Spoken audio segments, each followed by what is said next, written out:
So we're here in Sukhothai Historical Park.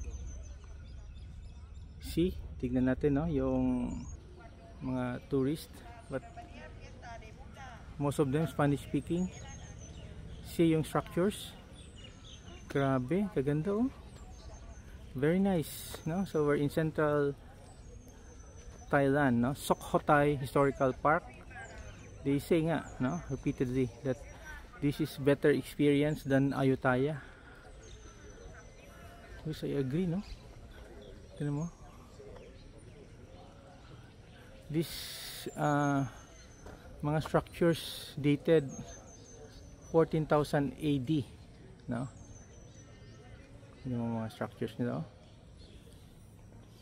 Wow, ang lalaki, no? Because yesterday we drove around smaller structures, periphery of Sukhothai, but very good also because it's in the boundary. Ito yung parang center, no? Protected area.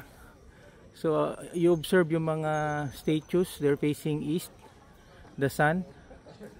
No, I'm not familiar kung sino mga god or goddess to, and even distinction between Hinduism at saka Buddhism, no? But I think Hinduism is older than Buddhism kasi wala pang Buddha dito, no? These are Hindu gods.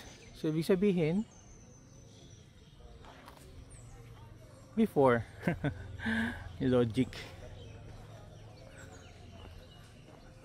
Ang ganda ng park, no? Tingnan park. Okay, so we're just checking yung palibot. We don't understand anong ibig sabihin nito. This could be mga podium or structures, no? Andyan siguro man dito. Who can guess sinong goddess to, no? Maka-enclose siya masyado. Then we have yung goddess din doon.